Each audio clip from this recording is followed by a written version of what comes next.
Hola a todos y a todas y bienvenidos a esta octava clase del curso multimedia amorconsciente.es de la Fundación Amica. Hola. En esta octava clase vamos a diseccionar y a entrar profundamente en el tema del miedo y el shock. Es una clase para mí de las super heavies. Entonces, mi primera sugerencia de todas es tomárselo con mucha calma y si lo que vamos diciendo quizás es un poco reto, ir deteniendo la grabación, verla en varias veces, lo que se necesite. Porque, al menos desde mi perspectiva, la mayor parte de lo que hacemos y deshacemos cuando no tenemos demasiada conciencia es básicamente miedo. O sea, que funcionamos en base al miedo, en base a evitar el miedo, a no tener que sentir miedo. O sea que ya diciendo directamente, para mí el problema del miedo sería que tenemos miedo a sentir miedo. Y entonces, como tenemos miedo a sentir miedo, funcionamos de tal forma que intentamos evitar sentir miedo a toda costa. Y entonces ese intentar evitar sentir miedo acaba controlando nuestra vida de todas las diferentes formas. Y aparte que realmente es inevitable que en algún momento sintamos miedo. O sea que es un poco utópico pensar que haciendo determinadas cosas no vayamos a sentir miedo. Es posible que nos podamos ir a una cueva en el Himalaya y quizás ahí las circunstancias puede que no nos den mucho miedo, pero ¿y qué pasa si se derrumba el techo de la cueva, ¿vale? Vale, entonces vamos por orden, vamos desde el principio. Hacemos una diferenciación entre dos grupos de miedo, pese a que el miedo en realidad es uno. Pero hay como dos grupos que se lidia diferente con cada uno de ellos y que también son distintos el impacto que esos miedos tienen en nuestra vida. Son dos miedos muy distintos. Uno de los miedos lo llamaríamos un miedo objetivo o real, que sería ese que sentimos cuando, por ejemplo, el ejemplo de antes, se nos cae el techo encima, o ocurre algo en nuestra realidad objetiva más inmediata que es fuente de acción inmediata, porque hay un miedo inmediato que requiere de acción inmediata. O sea, una amenaza en el momento presente que despierta nuestro miedo, el cual nos da el combustible suficiente para actuar, para solucionar la situación, para sobrevivir. Es una mecánica súper fuerte, súper instintiva y súper automática. Es decir, yo si me topo con una serpiente, no me paro a investigar si esa serpiente es o no venenosa, o no sé, o empezar a analizar y mirar, ¡ay, mira qué serpiente tan bonita! ¡Mira qué colores! ¡Mira qué cabecita! No. Mira qué ruido que hace. Hay algo en el interior de mi cuerpo que detona el miedo, un miedo súper sencillo y básico, que a la vez es complejo porque libera un montón de diferentes sustancias, adrenalina, cortisol, estrés, todo, pum, pum, pum, pum, pum, y ¿qué es lo siguiente que pasa? Que ni me he enterado y me he alejado 8 metros de la serpiente. Y es después de que me he alejado esos 8 metros de la serpiente y ya no tengo la percepción de amenaza de que me pueda morder, que digo, ¡ay, cojones! ¡Qué susto! ¡Ah! ¿Vale? Porque hasta ese momento... Sí, ¡Qué susto! ¡Qué susto! ¡Ay! Porque hasta ese momento que ha pasado, sencillamente se ha puesto en marcha un mecanismo de supervivencia absolutamente rudimentario, que tiene que ver con nuestro cerebro reptil, que tiene que ver con nuestros instintos más básicos de supervivencia. Entonces, este miedo es cojonudo, es perfecto, funciona a la perfección. Se necesita en el momento que hay la amenaza y nos ayuda a responder de inmediato, ya. No después, después es tarde, ahora. Sí, porque si te pica la serpiente, pues ya has hecho tarde. O sea que realmente es en el momento presente, en el presente es como un estallido, es como un relámpago. ¿Y qué pasa en realidad? Siguiendo con este mismo ejemplo, veo la serpiente, por poner un ejemplo, y entonces toda esa liberación de química en mi cuerpo, toda esa sensación de miedo, muevo esa energía, ese miedo es como un combustible, y yo gasto ese combustible en echar a correr esos 8 metros a todo trapo. Lo quemo y soluciono esa situación se completa. Yo tengo la sensación de éxito de haberme librado del miedo. No tengo la sensación de sentirme impotente y de que me ha picado y de que me estoy muriendo. No, tengo la sensación de maestría sobre esa situación, la sensación de que he podido, ¿vale? El segundo tipo de miedo del que os vamos a hablar es un miedo en el que esta sensación de éxito y de situación resuelta no se ha llevado a cabo. Y tiene mucho que ver con nuestra infancia, porque justamente en nuestra infancia hubo muchos momentos en los que sentimos miedo, pero no teníamos ni las herramientas ni las circunstancias que nos ayudasen a terminar de cerrar esas situaciones, a resolver con éxito esas situaciones, ¿vale? Puede, por muy diversos motivos, puede haber muchos diferentes. Puede que porque nuestra respuesta ante el miedo fuese coartada, o no fuese entendida, o lo experimentásemos todo como sorpresas y lo viviésemos todo en soledad, depende, ¿vale? Pero hay un segundo tipo de miedo, que es un miedo que es más subjetivo y más psicológico, tiene más que ver con nuestra historia personal y es como combustible que se ha quedado almacenado en el interior de nuestro cuerpo. Miedo y carga emocional que se ha quedado guardada en nuestro cuerpo. Sí, digamos que cuando éramos niños, pues igual una situación de amenaza de que pues nuestros padres o en la escuela o un adulto simplemente pues enfadándose con nosotros, claro, de repente es mucha energía agresiva y nos dicen que nos quedemos ahí sin poder movernos, sin poder huir de esta amenaza, ¿no? Entonces el miedo como que se queda dentro del cuerpo y asociado a esta situación, ¿no? Porque claro, en la naturaleza de una manera instintiva, Caroline, de alguna forma lucharíamos esa violencia o huiríamos de esa violencia. Bajo ningún concepto yo me quedo ante la serpiente diciendo ¡ah! Entonces, ¿cómo diría?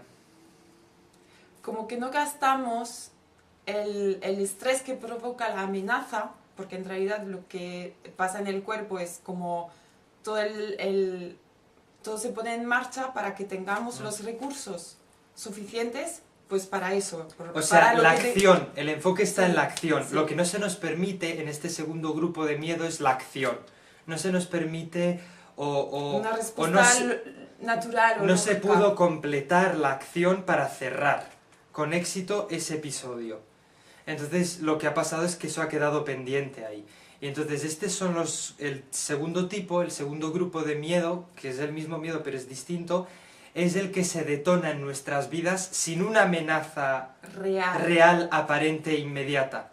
Mientras que tenemos un miedo que es sano en el caso de la serpiente o en el caso de que de repente me quedo sin trabajo hoy, de repente me dicen que me tengo que marchar de donde estoy viviendo ahora.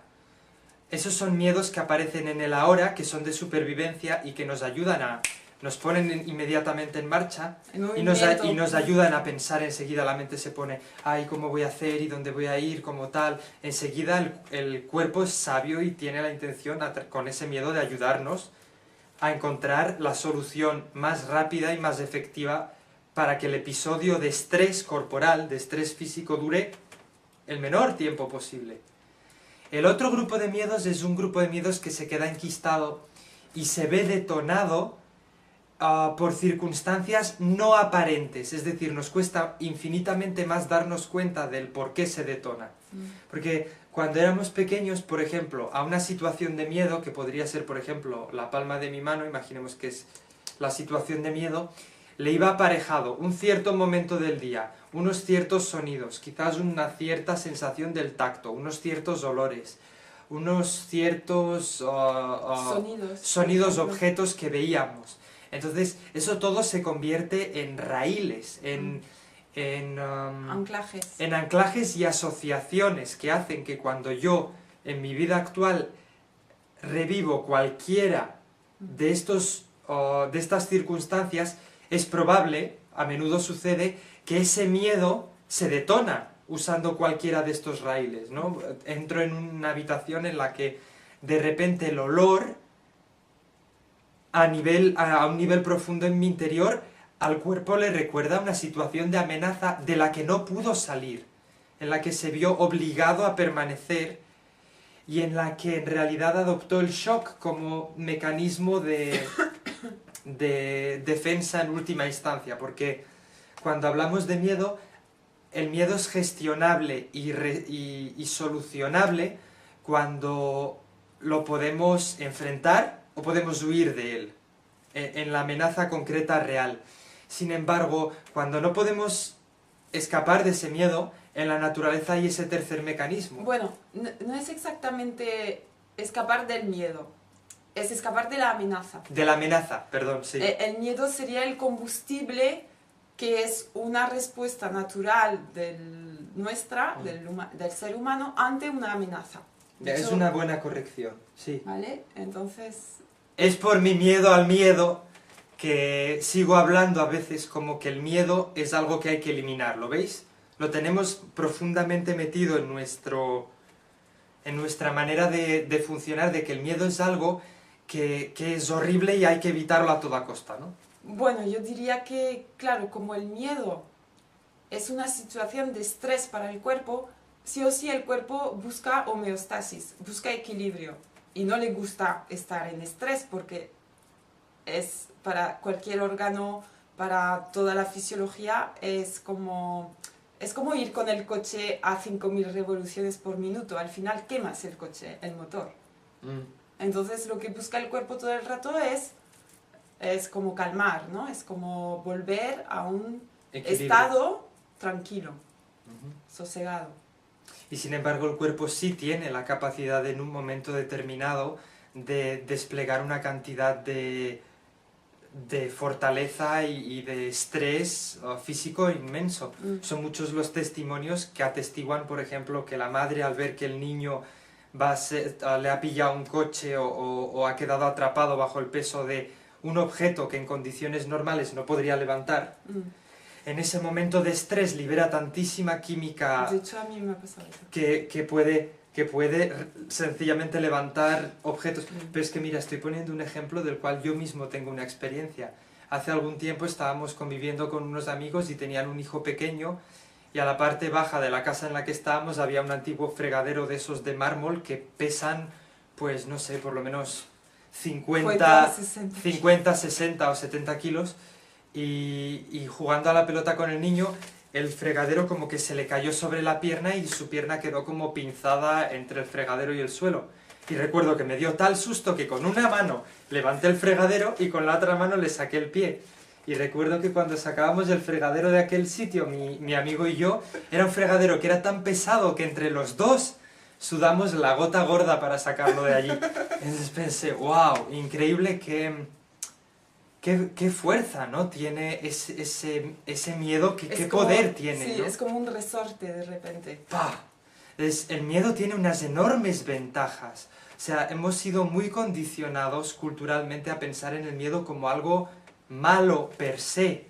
Pero el miedo tiene unas enormes ventajas a nivel de supervivencia para nosotros, ¿no? Y eso es importante, porque cuando yo puedo ver que el miedo no es todo una mierda, que tiene su sentido, también es algo que trae un cierto grado de cordura y de confort. De decir que el miedo no está aquí para putearme, ¿no? Hay aspectos del miedo que me son beneficiosos.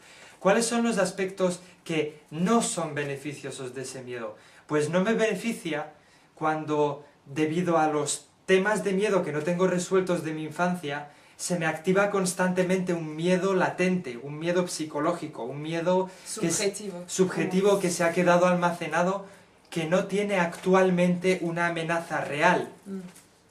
Es solo una expectativa de que me pueda pasar algo como lo que me pasó entonces, ¿no? Sí, es como una proyección de la realidad herida sobre la realidad objetiva, ¿no? Es una interpretación, un filtro. Y es de nuevo la mente tan odiadísima que se ha vuelto la mente en los círculos de la meditación y de toda la mente mala. No es cierto.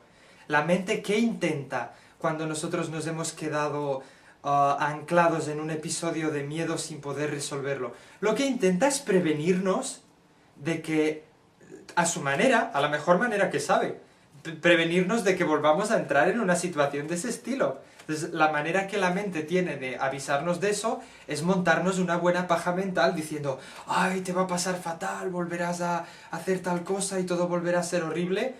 Aunque no haya ninguna amenaza ahora.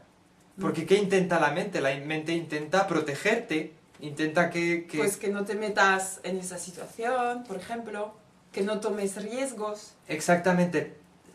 Pero lo que pasa con este tipo de mecánica es que en la medida en la que nos dejamos llevar totalmente por esos miedos de la mente, acaban limitándonos muchísimo en la manera en la que queremos vivir nuestra vida. Y también activan todo el rato nuestro sistema de respuesta ante amenaza, con lo cual vivimos con un grado de estrés pues muy alto y eso pues puede pasar factura a nivel físico. De hecho, la manera en la que se manifiesta este tipo de miedo, este segundo grupo de miedo que es más subjetivo y es más acumulativo, es mediante tensión. La tensión es esa acumulación de energía. Y el miedo es esa energía, es esa adrenalina, es ese cortisol, esas sustancias que en un momento dado nos pusieron como una moto para poder salir de algún sitio, cagando leches, como se dice, y no pudimos hacerlo. Entonces, todo eso queda en el sistema nervioso, queda dentro y se tensa. Sí, eso es una manera de que se muestra, ¿no? Que como que somos siempre hipervigilantes, hiperactivos, como con mucho nerviosismo a nivel del sistema nervioso central. Pero también se puede mostrar y puede manifestarse de una forma que se llama el shock, que sería un congelamiento. Pues que estamos muy apagados energéticamente, no tenemos energía para hacer cosas, que nos cuesta mucho sentir el cuerpo, que estamos mucho en la mente, incluso pues que estamos disociados. O sea, que nos vemos a nosotros mismos desde fuera, o vemos la vida, tenemos la impresión de estar viendo la vida como una especie de película, en la que a veces me pasa cuando siento miedo de que de repente es como nada real, ¿no? Es como todo parece de mentira y como que voy flotando en una especie de sueño que parece que... A veces me pasa cuando, por ejemplo, he ido al cine y salgo del cine a veces cuando ha habido mucha violencia en la película o era todo como muy surrealista, a cierto nivel me impacta tanto que salgo de ahí como... flotando.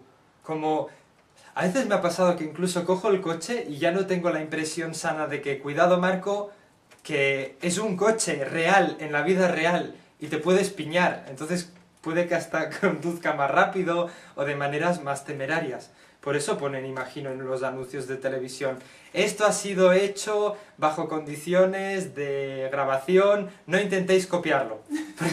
Porque claro, seguramente haya gente que salga en un estado tremendamente disociado de ver estas cosas, ¿no? Entonces, realmente hay como 3 maneras de responder ante las situaciones de amenaza. Y eso vale para cuando éramos pequeños y para cuando somos ahora adultos. Que es, ante una situación de amenaza, yo he podido resolver totalmente esa situación. Por la acción. Mediante la acción, que ha sido pues... huir rápidamente de la fuente de peligro o combatirla, enfrentarla y ganarla, o hacer lo que fuese necesario y quemar todo ese combustible que era el miedo, quemarlo y usarlo para la resolución de ese conflicto. Eso es una opción. Luego, ha habido momentos en los que la resolución fue una cosa media, o sea que no acabamos de resolverlo todo porque era como... demasiada tensión, es como cuando, por ejemplo, intento beberme un vaso de agua a una velocidad superior a la que puedo tragar. Entonces, hay parte del agua que me chorrea por todas partes. ¿Qué ejemplo, Marco? Sí, parte del agua que me chorrea por todas partes y parte del agua que la trago. La parte que, digamos, se sale del recipiente, del vaso, en este caso queda almacenada en nuestro cuerpo. Es tensión que realmente no se esfuma, se queda guardada en nuestro sistema nervioso. Me viene, por ejemplo, el ejemplo este que nos pasó hace no mucho, que íbamos con el coche en un viaje y hubo una pequeña avería en el coche en un sitio con niebla, en mitad de un viaducto y que no se veía nada y grandes camiones pasando detrás. Y recuerdo que entré en un estado de shock, que era una cosa mixta entre que notaba la amenaza de estar en mitad de la autopista. Bueno, en mitad no estábamos, pero no había suficiente arcén para que el coche cupiese holgadamente. Exactamente, estábamos ya prácticamente en la parte destinada a que los coches fuesen. Notaba una enorme sensación de amenaza y no tenía la capacidad del todo de responder de manera proactiva a esa amenaza. Entonces había momentos en los que entraba en pánico, en los que me colapsaba y no sabía cómo responder ante esa amenaza, ante la sensación de que pasaban los vehículos y no se veía nada, había niebla, el coche era blanco. Pensaba, bueno, aquí nos vamos a morir. La mente estaba funcionando a esa velocidad, ¿no? Hay ese segundo ejemplo en el que entro y salgo del shock, entro y salgo del colapso. Me mantengo hábil para intentar resolverlo y lo alterno con momentos en los que pierdo el control y pierdo la sensación de maestría y de capacidad de manejarlo. Tiene mucho que ver con la capacidad que tenemos de responder ante esa amenaza. Mucho. Porque en ese momento pues había como una sorpresa y no saber qué pasaba, ¿no? Entonces es como difícil poder responder. Entonces ahí entra más pues la sensación de descontrol y entonces se suma el miedo y lo hacía más complejo, ¿vale? Y habría el tercer ejemplo, que es cuando ya la situación es totalmente sorprendente y puede que incluso tenga ciertas características peculiares, como que la vivimos en aislamiento, solos, de repente nos sorprende mucho y realmente nos sobrecoge. Es decir, que no estamos para nada preparados para lo que... Para una acción. Para una acción y al cuerpo le pilla totalmente de sorpresa, que es cuando entramos en estado de shock. Son las típicas imágenes que podemos ver, por ejemplo, a través de la televisión o de internet, cuando se ve a la gente totalmente ida, después de un cataclismo, de algo que les ha pillado, pero totalmente desprevenidos. Se ha derrumbado el edificio, no contaban para nada. Ha sido una cuestión que ni el cuerpo realmente ha podido hacer nada para enfrentar eso. Y se les ve que están en un estado de conmoción, en un estado de shock. Son estas imágenes que aparece el señor con los ojos ahí, la mirada perdida, que parece como que no reaccionan, que si les haces así delante, no... Es que su consciencia ante el impacto muy fuerte se ha ido muy lejos del cuerpo. se ha ido muy lejos como mecanismo de última defensa, ¿no? Sí. Es lo que en la naturaleza un poco sería el hacerse el muerto un poco, ¿no? Que hay algunos animales que utilizan esa técnica de repente no moverse, ¿no? A ver si el depredador, pues porque sea un depredador que no ve bien, que no sé qué, pasa de largo y se salva. Pues sí. Esto de no moverse me recuerda a, por ejemplo, cuando muchos de nosotros guardamos como también miedos que no sabemos rastrearlos en nuestra infancia. O sea, son miedos que nuestra mente racional no puede ni encontrar los raíles. Son miedos que sencillamente se despiertan. La inmensa mayoría de los niños, por ejemplo, tienen miedo a la oscuridad. Yo qué sé, se le puede añadir un montón de racionalización a eso y decir que puede ser de una época cuando éramos hombres de las cavernas y teníamos miedo de la oscuridad. Yo qué sé, puede ser o no, no lo sé. Pero el hecho es que tenemos ese miedo, ¿no? Y muchos de niños, de pequeños, por ejemplo, adoptamos como mecanismos ante ese miedo elementos de ritualización, ¿no? De si me tapo hasta aquí no me va a pasar nada, si digo esta oración no me va a pasar nada, o si no me muevo no va a pasar nada, si me hago el muerto no va a pasar nada. O sea, se usan una serie de herramientas para, digamos, para intentar aplacar el intenso grado de estrés que el cuerpo tiene. Sin embargo, parece ser, o al menos mi experiencia me va mostrando, que este miedo, este segundo grupo de miedos que son acumulativos y que se han ido guardando como tensión, se eliminan o se convierten en un combustible aprovechable cuando creo algo con ellos, cuando los uso, cuando les doy salida. Es decir, no basta únicamente con saber que tengo ese miedo, es tener el, digamos, el valor de canalizar ese miedo y convertirlo en algo que lo uso, ese combustible, que uso ese miedo. Claro, es darle su función original de nuevo.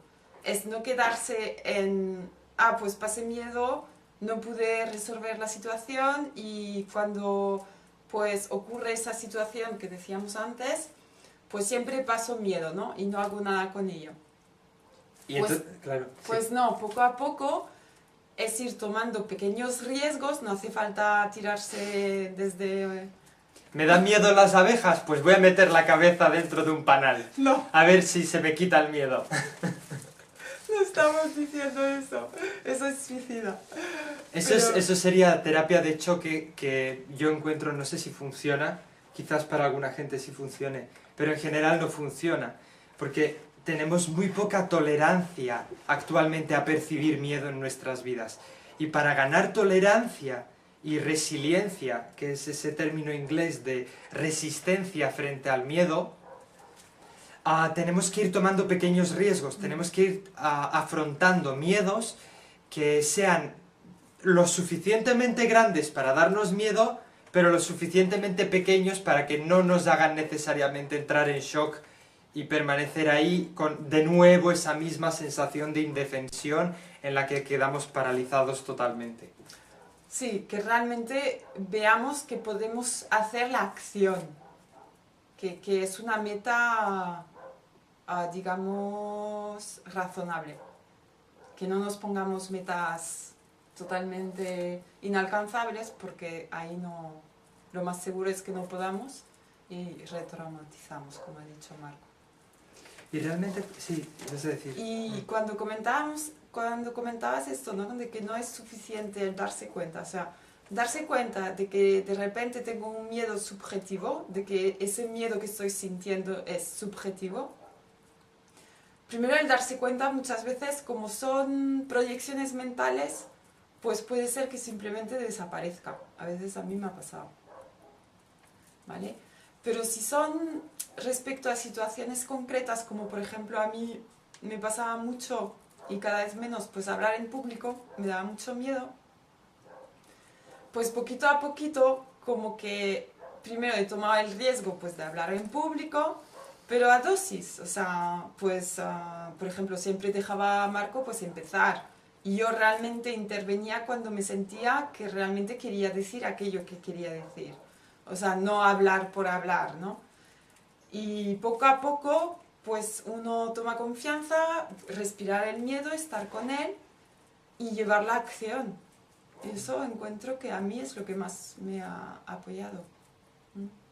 A mí lo que me ha apoyado es darme cuenta de que si continúo teniendo miedo al miedo, o sea, a ver, el miedo es inevitable en la vida.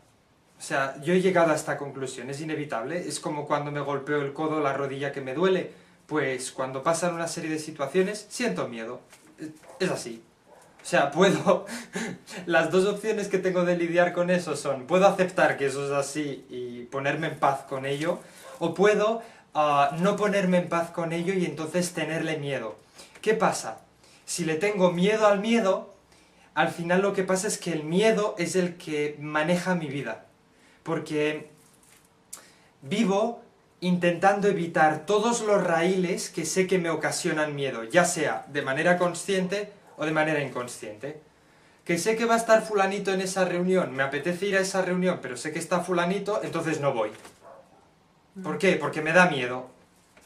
¿Y qué hago? Me encojo y limito mi vida, limito mi percepción, limito mi energía, y cada vez, en vez de vivir más expandido y con mayor resiliencia, con mayor resistencia y mayor capacidad de afrontar las adversidades en la vida, es justo al contrario. Cada vez que la vida me trae algo de miedo, me tumba más y más fuerte. Es la otra manera de afrontar el miedo es darme cuenta de que el miedo forma parte de la vida, darme cuenta de que el miedo tiene sus ventajas. En mí, yo me doy cuenta de que eso es así. Me doy cuenta también de que tengo guardado X cantidad de miedo psicológico antiguo, y de que si yo tengo la intención de querer estar en contacto y transformar ese combustible, usar ese combustible que ha quedado guardado de maneras creativas, pues puedo hacerlo.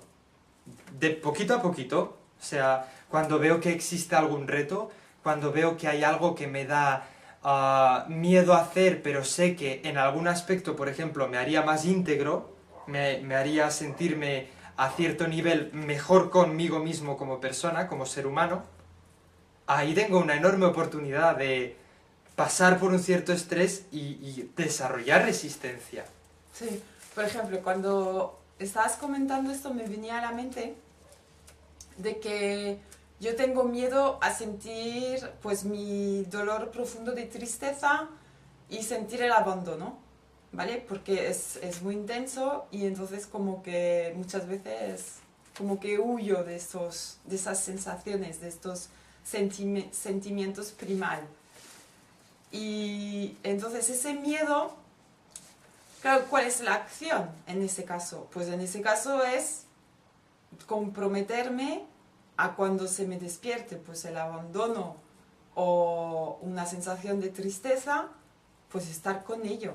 No entretenerme en hacer otras cosas o sea que es un poco una acción pasiva. Claro, depende con qué está asociado el miedo, pues serán situaciones de una acción activa, de hacer algo realmente en la realidad, algo creativo, o simplemente será, bueno, pues oye, dejar que esos sentimientos emergen. Es que además, nadie nos ha hablado del miedo de esta forma. Nadie nos ha explicado en qué consiste. Tenemos un cacao mental cuando sentimos miedo, aparece tanta confusión. Es normal. O sea, es importante tener compasión con uno mismo y darse cuenta que no es autocompasión, es tener compasión con uno mismo, que es distinto, para darse cuenta de que desarrollar una relación sana de percepción con mi propio miedo es un proceso. Es algo que, y más si llevo mucha carga, mucho de este miedo psicológico, no es algo que yo vaya a poder hacer así tampoco, ¿vale? Entonces, hemos dividido también, para intentar explicarlo, los miedos en dos tipos, ¿no? También hiper e hipo, las respuestas ante esos miedos, porque lo que decía Caroline viene a ser un poco para aquellos que somos hiper, ¿no? Aquellos que ante el miedo nos aceleramos, perdemos el control, hacemos un montón de cosas, nos volvemos adictos al trabajo, adictos a esto, adictos a lo otro, hacer, hablar, solo para no tener que sentir. Es para estos casos lo que nos ayuda es justamente parar, respirar, bajar las revoluciones, tomárselo con calma, hacer las cosas poco a poco. No hemos dicho nada. Bueno, voy a terminar esto del hiper y el hipo. En el caso del hiper también es tener totalmente en cuenta cómo me estoy alimentando. Estoy tomando sustancias que me aceleran, me activan y mantienen mi sistema nervioso así. Estoy tomando café, estoy tomando teína, estoy tomando azúcares, carbohidratos que todo el rato me hacen que mis emociones estén fluctuando de manera salvaje. Eso no me ayuda en nada. Y ya puedo hacer 1000 cursos de terapia y 1000 cursos de sanación de todos los tipos, que mientras no retire esos químicos de mi cuerpo, pues no va a ayudar. Para nada. No va a ayudar. Para nada. De hecho, esto cada vez se reporta más y cada vez se habla más de ello, pero el tema del azúcar y los carbohidratos genera, cuando se retiran, genera totalmente la sensación de abstinencia que tienes. Yo mismo cuando retiré el azúcar la sentí, esa sensación de abstinencia. Entonces, el tipo de persona o de ser humano que gestiona el miedo de una manera hiper es ese tipo de ser humano que, como todos nosotros, que experimentamos taquicardias, que tenemos sudoración, que nos agitamos, nos tiemblan las extremidades. Sudamos. Más de lo normal. Más de lo normal. Las manos, los pies. La cabeza se nos activa muy rápido, se nos calienta mucho el cuerpo, diferentes o zonas específicas o todo el cuerpo entero en su conjunto. Se te enfría. Hablamos del hiper y del hipo. Estamos hablando del hiper. Ajá. A veces a mí se me enfría con el hiper. ¿Sí? Sí, creo que sí. Pues entonces está claro. El hiper, la manera de afrontar el miedo de una manera sana para el hiper tiene que ver con no añadirse más presión. Porque más presión intentando lidiar con el miedo que viene de atrás puede fácilmente hacer entrar a la persona con miedo hiper en shock, en estado de shock. Entonces no significa no afrontar los riesgos, pero sí que significa tomarlo con bastante calma, asumir riesgos atemperados. Las personas que somos hiper tendemos a meternos o bien en berenjenales extremos o bien a no meternos en ningún berenjenal. ¿Vale? Es procurar tomar riesgos que sean moderados, de tal forma que poco a poco ese material vaya pudiendo ser usado, ¿no? Ese combustible, ese miedo que ha quedado retenido en el sistema nervioso, haya podido ser usado, haciendo especial hincapié en que el hiper necesita grandes dosis de sentir ese miedo que tiene retenido dentro, ¿vale? Porque en general ese miedo obliga al hiper a actuar. Cuando no es muy consciente, ese miedo sencillamente le hace y hace, le provoca que haga y haga muchas cosas sin saber demasiado bien para qué, ni por qué, ni nada. Sí, yo creo que parte de los ataques de ansiedad que a veces ocurren a las personas es el miedo hiperactivo, ¿no? Entonces es como un desbordamiento y de repente ya es ataque de pánico, crisis de ansiedad, fobias. Yo diría que también son miedos. Ataques de paranoia, de inventarme algo, ¿no? Creo que todo eso es el combustible, el miedo, y que se desbordante, que se muestra así. Es una manera buena de canalizar eso, es a través de diferentes cosas, a través de la voz, de cantar o de emitir sonidos, de dibujar, de escribir, mover, o sea, usar esa energía que estoy sintiendo del miedo para hacer algo que consuma ese combustible, que use ese combustible de una manera nueva, porque si yo utilizo ese combustible, en realidad el mensaje que me estoy dando a mí mismo es que no le tengo miedo. Es como si mi energía de miedo es este mando y yo tengo miedo a esa energía de miedo, entonces no la uso. Lo que quiero es mantenerla lejos, pero está dentro de... pero sigo sujetándola, pero es como todo muy lioso porque quiero mantenerla lejos, pero al mismo tiempo la sujeto. Y no me deshago de nada de esto, nada cambia. Pero si entiendo que este no es el problema, que la cuestión es cómo yo lo percibo y la manera en la que yo interactúo con eso, sé que este miedo aparece a veces y encuentro maneras mías propias de canalizar ese miedo de una manera que es más sana y más creativa, acabo dándome cuenta de que esto solo es energía. Y puede que incluso lleguen momentos, a veces me pasa, de darme cuenta en mitad de una situación en la que el miedo está detonado, de que solo es miedo, de que solo es una energía que se está despertando en ese momento. No se acaba el mundo no hay una amenaza en ese momento, pese a que mi sensación dentro sea vida o muerte. ¿Vale? Claro, porque la parte herida, que es la que vivió la amenaza real en su momento, pero que no pudo subsanar, esa parte sigue pensando que la amenaza es real. O sea, que no es cuestión de desde mi adulta decir, no, no, es que Caroline pequeña, o sea, a mi parte niña interior, decirle, no, no, es que no hay ninguna amenaza, eso no sirve. Igual que a un niño, si tiene mucho miedo por algo, pues sí, le puedes decir que, pues mira, que no hay tal cosa, no sé qué, pero hay que dejarle estar con su miedo. Sí, porque es una cuestión muy física. O sea, es una cuestión muy sintomatológica. Tenemos unos síntomas muy claros cuando tenemos miedo. También otra manera que lo notamos, se estrecha la garganta, se contrae el pecho, diferentes zonas del cuerpo se agarrotan. Entonces, para volver a los síntomas, como que cómo se manifiesta el modo hiper, hemos visto. El modo hiper, ¿qué más podríamos decir?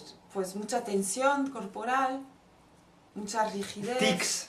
Tics. Sí. Cuando ya la tensión es enorme, movimientos compulsivos como guiñar los ojos, cosas así. Aunque a veces esas cosas no solamente son, es debido al miedo acumulado y almacenado, sino que puede ser otro tipo de emociones, ¿vale?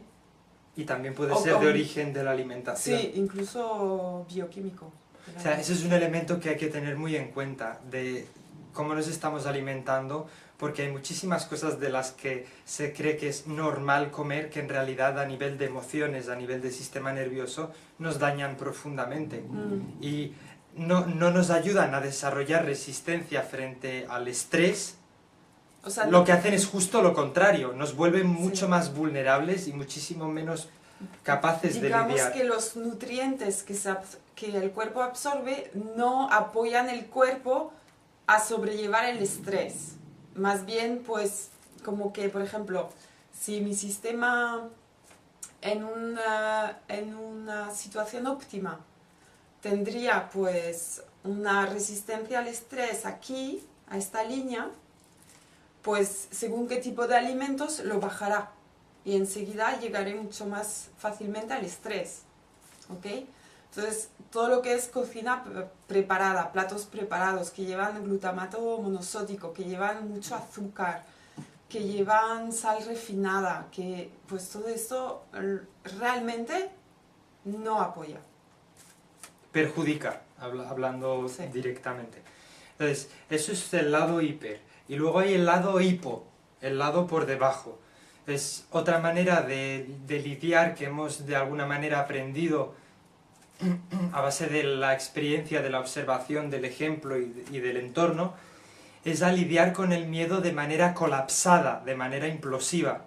De manera que ante la situación de miedo es como el edificio que cae en demolición controlada hacia el interior. Mi energía implosiona hacia el interior, y entonces eso es lo que está muy ligado al tema de la depresión, está muy ligado a la apatía.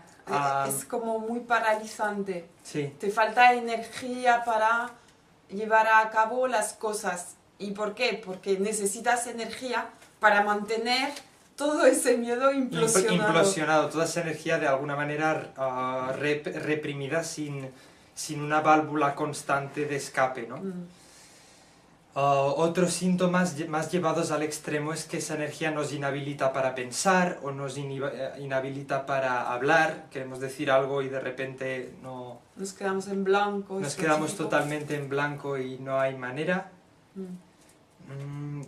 Quedamos muy fríos, encogidos. También una dificultad para las personas que entran en shock, el modo hipo, es que dejan de sentir.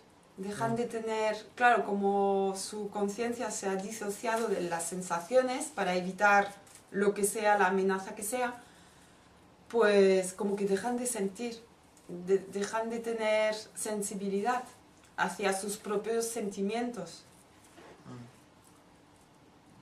Es muy congelado. Entonces para estas personas en realidad lo mismo que el otro tipo.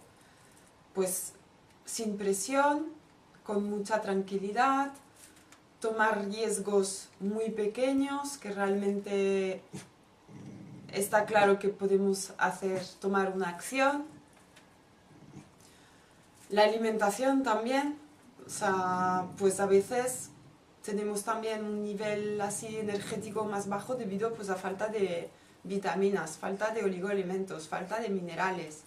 Entonces realmente la alimentación, cuanto más natural, biológica sea, menos comida preparada enlatadas, industrial sea, pues mucho mejor. Todo eso que el cuerpo gana. Menos azúcar, porque el azúcar nos hace dar picos muy fuertes. Pues en un momento estoy eufórica y después estoy en la miseria hundida, ¿no? Y si queréis comprobar el fenómeno de adicción que tenemos al azúcar, retirar todas las fuentes de carbohidratos y de azúcar de vuestra dieta y a ver qué pasa con vuestras emociones. Nos podéis escribir, nos podéis llamar y nos podéis decir qué tal. Me río porque yo cuando la retiré tuve 4 semanas divertidas, ¿verdad? Estás de muy mal humor. Entonces luego está esta frase que cuando preparábamos la clase realmente es cierta, ¿no? De la chispa, ¿no? La chispa que puede hacernos consumir ese combustible, que puede hacer que ese combustible se convierta en algo útil. O sea, porque tú puedes tener combustible en el tanque de un vehículo y si no hay una chispa de la bujía que enciende ese combustible y arranca el motor, ese combustible ahí sencillamente está ocupando ese sitio. En el caso del cuerpo, todo ese miedo, toda esa energía dinámica que hay, en realidad no sencillamente está ahí quieta generando tensión, porque es una energía viva que desea ser movida. Entonces la chispa para eso es la consciencia, la chispa para eso es darme cuenta de que esa energía no tiene nada de malo y de usar esa energía. Primero, de que esa energía no es mala, por tanto, poco a poco voy a intentar estar abierto y tener una percepción de amistad y de permiso respecto a esta energía, igual que le doy permiso a mi cuerpo de dolerle cuando me pego un golpe. ¿Qué pasa? O cuando me quemo metiendo leña en la estufa, o cuando me doy un golpe clavando un clavo. Y luego también muchas veces lo que apoya bastante encuentro es que compartir, pues esta situación me provoca miedo, aunque muchas veces eso provoque un poco de vergüenza. ¿Y miedo? Y miedo. Que igual la otra persona me rechaza, me enjuicia, me critica, lo que sea, ¿no?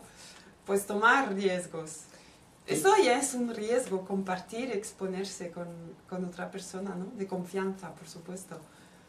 Estas situaciones de miedo que arrastramos de la infancia, que se encuentran por ahí enquistadas, tienen multitud de raíles, no son 5, son un montón. Y a muchísimas de esas situaciones que cargamos de ahora o de vete tú a saber cuándo las cargamos, y no es importante saber de cuándo vienen, lo importante es gestionar esa energía.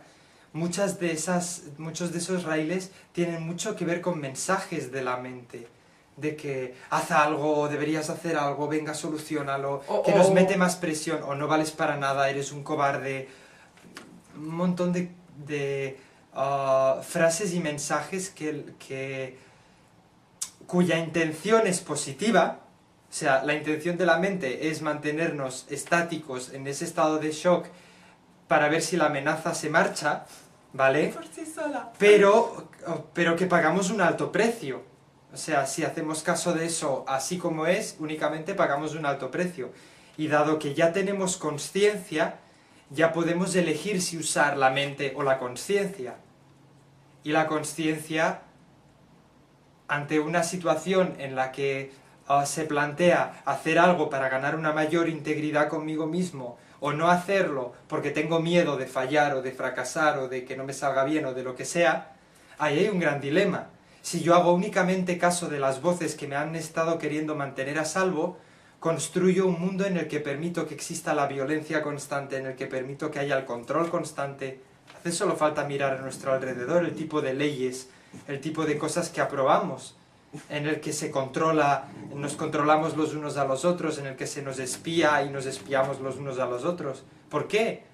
Porque elegimos responder desde esas viejas soluciones de shock y de miedo a esa situación, en vez de quizás usar la otra vía que tiene que ver con la consciencia, que tiene que ver con asumir un cierto riesgo que sé seguro que me va a traer miedo, que lo sé, porque me va a pasar, lo sé, pero ya soy consciente de eso y aún así elijo pasar por ahí, porque sé que si lo hago me voy a sentir más íntegro, me voy a sentir más completo como ser humano. Y puede que no sea ni lo más fácil, ni lo más cómodo, ni lo más políticamente correcto, ni lo que sea, ¿no? Ni siquiera puede que encaje en los esquemas familiares, o en los esquemas de la sociedad, o en los esquemas de vete tú a saber quién. O los de uno mismo, de hace unos años. Pero sin duda es una nueva vía que lo que hace una vez la has tomado es realmente te muestra que tienes elección y que además tienes la capacidad de concluir esos episodios de miedo y tienes la capacidad como ser humano de enfrentar ese residuo de miedo que hay en tu interior sin que ello suponga el fin del mundo. Entonces, básicamente, para gestionar el miedo, pues tener claro que forma parte de la vida, de que hay miedo objetivo, que es una amenaza en el momento presente. El miedo se despierta automáticamente ante esa amenaza, que es un mecanismo natural que nos da el combustible suficiente para responder, llevar una acción que nos permita sobrevivir. Así de simple. Entonces luego está el miedo subjetivo, que pues como bien dice el nombre, ahí ya entran X factores que cada persona, cada situación de esa persona será diferente. Y básicamente es estar con él y aprovechar esa energía para llevar a cabo acciones desde la conciencia creativas. Y tener compasión y tener paciencia. Y hacer pasos razonables, que tengan sentido, ¿no?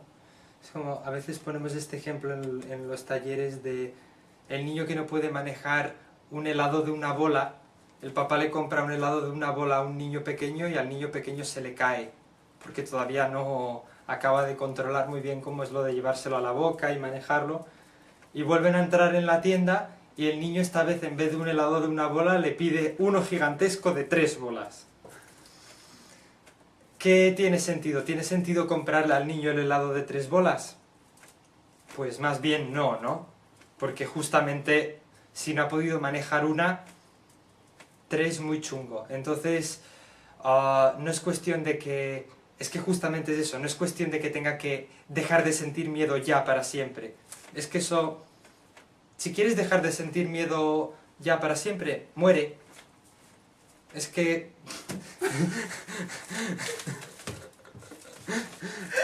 Esto... ¿Ves, Marco? No, en serio. Porque... Es así de radical. Sí. Pues sí, muérete. Claro, pues es morir, ¿no? Sí, forma parte de la vida, realmente. Es como el respirar.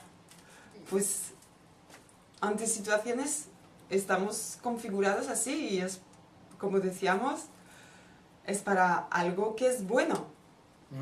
Es algo para que es bueno, para que podamos seguir, sobrevivir.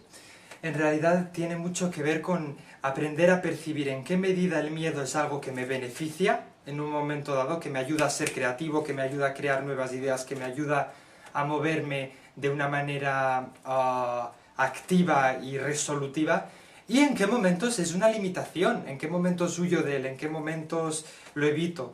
Y esto es algo que nadie puede decir por ti, eso es algo que Carolina y yo no te vamos a poder decir, ni siquiera la persona que te ama, que tienes cerca tuyo. Es algo que solamente tú en tu interior sabes. Ante una situación X, ¿en qué medida estoy siendo íntegro o me estoy dejando llevar por evitar miedo, ¿no? Por evitar confrontarme con lados de mí mismo que me generan miedo, me generan estrés de cualquiera de los tipos que hayamos dicho, hiper, hipo, con este síntoma, con el otro síntoma. Eso ya luego da igual. Lo importante es la voluntad, la predisposición a comprender el miedo como una parte integral de tu vida e integrarlo en tu funcionamiento, en tu mecánica del día a día. ¿Mm? Entonces eso es investigarlo profundamente, tomaros tiempo y compartirlo. Sí, eso sería el ejercicio. Mm. Se puede empezar investigando los síntomas, ¿no? Lo que hemos dicho, pues sudoración, agitación, temblor, eso es como lo más obvio, ¿no? Pero luego hay cosas más sutiles. Podéis también escribir sobre las cosas que sabéis que de pequeños dieron miedo. Pero que estos ejercicios no se conviertan en una perfecta excusa para justo no tomar pequeños riesgos, ¿no? Investigo mi miedo ¿para qué? Para conocerme, para saber de qué pasta estoy hecho, qué es lo que me ha pasado, cómo mi cuerpo tiene la tendencia de responder a una situación. Es que llegan puntos en los que en cierta forma es hasta paradójico, porque pese a que ya como adulto puedo entender perfectamente que en esta situación no hay ninguna amenaza y lo puedo estar experimentando así, todavía puedo percibir que el cuerpo siente miedo. Y de que estamos grabando y de que no pasa nada. Y el cuerpo todavía sigue teniendo un poco de miedo dentro. Hay agitación, ¿no? Es un reto. Entonces es no tratar eso como algo malo, ay, qué horrible, que me sigue pasando eso ya después de todas estas grabaciones y de todos los cursos y todo, no me debería pasar. Pues no, forma parte de la realidad objetiva de lo que hay aquí ahora. Y es valioso tal como lo es este solecito tan mono que me está dando ahora en la cara y tener a Caroline conmigo aquí y todo, ¿no? Entonces, quizás, no lo sé si es posible, pero me gustaría creer, y creo que en cierta forma sí es posible, que podemos llegar a tener una relación sana con nuestro miedo de tal forma que dejemos de verlo como una parte que nos crea putadas y más como una parte integral de nuestra vida que tiene su función. Que es un combustible más, es energía. Y a veces muy necesaria para llevar a cabo cosas que de la otra manera pues no seríamos capaces, por ejemplo. A la hora de enfrentar serias amenazas y cosas que realmente nos producen reto, yo realmente me pregunto si seríamos capaces de hacerlo si no sintiésemos miedo. Es una buena pregunta para hacernos. Si no tuviese esa sensación que me reta, esa sensación que dentro me pone un poco entre la espada y la pared, querría yo crecer, querría yo evolucionar, querría yo hacer nada. Entonces, espero que os haya sido de utilidad esto. A mí no me resulta nada fácil hablar del miedo y del shock. No. Imagino que porque es una de las cosas sobre las que en realidad menos he oído hablar y menos he podido leer de manera clara y abierta. Esto es lo que pasa con esto. Para mí es uno de estos temas en la sociedad que son muy tabús todavía. Que sí, muchas técnicas, muchas herramientas, mucho no sé qué, pero esa es una tremenda raíz que está bajo infinidad de cosas que nos pasan en la vida. Entonces...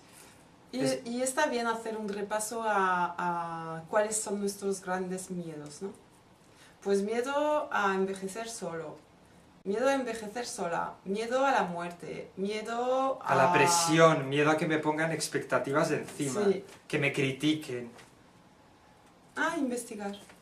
Miedo a la agresión física incluso, miedo a que me peguen, miedo a que me agredan. Y miedo a la muerte y a un sinfín de cosas, a la enfermedad.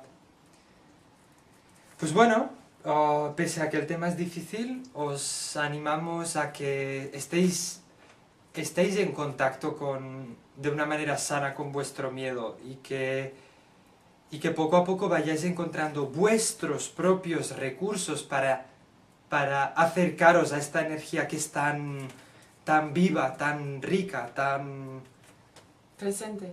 presente, sí, que nos trae tan a la hora. Si la queremos aprovechar, es una energía tremendamente viva en el ahora, en el momento presente, puede ser enormemente útil.